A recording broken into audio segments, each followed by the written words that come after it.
গাজায় ইসরায়েলি আগ্রাসন নিয়ে নিজ দেশে প্রবল বিক্ষোভের মুখোমুখি প্রধানমন্ত্রী বেনিয়ামিন নেতানিয়াহু।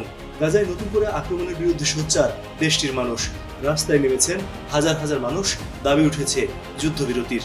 আল জাজিরার খবরে বলা হয়েছে, গাজায় গত কয়েকদিনে ইসরায়েলের হামলায় প্রায় 600 মানুষ নিহত হয়েছেন। বিক্ষোভের কারণে ইসরায়েলের গুরুত্বপূর্ণ সড়কগুলো বন্ধ করা হয়েছে। জেরুজালেম ও তেল আবিব থেকে পুলিশ কমপক্ষে 12 জনকে আটক করেছে। বিক্ষোভকারীদের অভিযোগ, সরকার রাজনৈতিক কারণে যুদ্ধ চালিয়ে যাচ্ছে। গাজায় এখনো হামাসের হাতে জিম্মি থাকা 59 জনের পরিণতি নিয়ে ভাবছে না সরকার।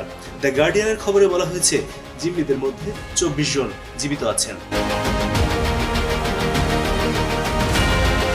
2 মাসের যুদ্ধবিরতি লঙ্ঘন করে গাজায় বিমান হামলা চালানোর পর নেতানিয়াহুর বিরুদ্ধে বিক্ষোভ জোরদার হতে থাকে। বুধবার বিক্ষোভকারীরা জেরুজালেমের মধ্যাঞ্চলে নেতানিয়াহুর সরকারি বাসভবনের কাছে সড়কগুলোতে অবস্থান নেন।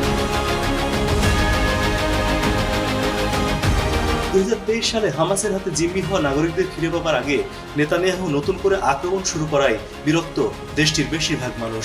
দেশের অধিকাংশ মানুষ চান যুদ্ধ বন্ধ করে জিম্মিদের প্রত্যার্পণ নিয়ে আরো বেশি আলোচনা চালাক সরকার। যুদ্ধবিরতি অব্যাহত রাখতে বিদেশি সরকারগুলোর আহ্বান উপেক্ষা করে সম্প্রতি আকাশ ও স্থলপথে হামলা জোরদার করেছে ইসরায়েল। এর মধ্য দিয়ে গত জানুয়ারিতে কার্যকর হওয়া যুদ্ধবিরতি ভেঙে গেছে।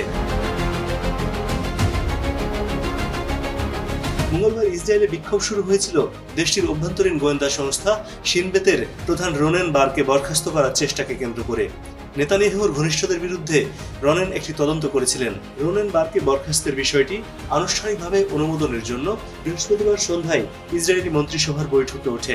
ওই বৈঠকে সর্বসম্মতিক্রমে বরখাস্তের পক্ষে মত দেন মন্ত্রিসভার সদস্যরা। সেই ঘটনার সাথে যুক্ত হয়েছে গাজায় নতুন আগ্রাসনের ক্ষোভ।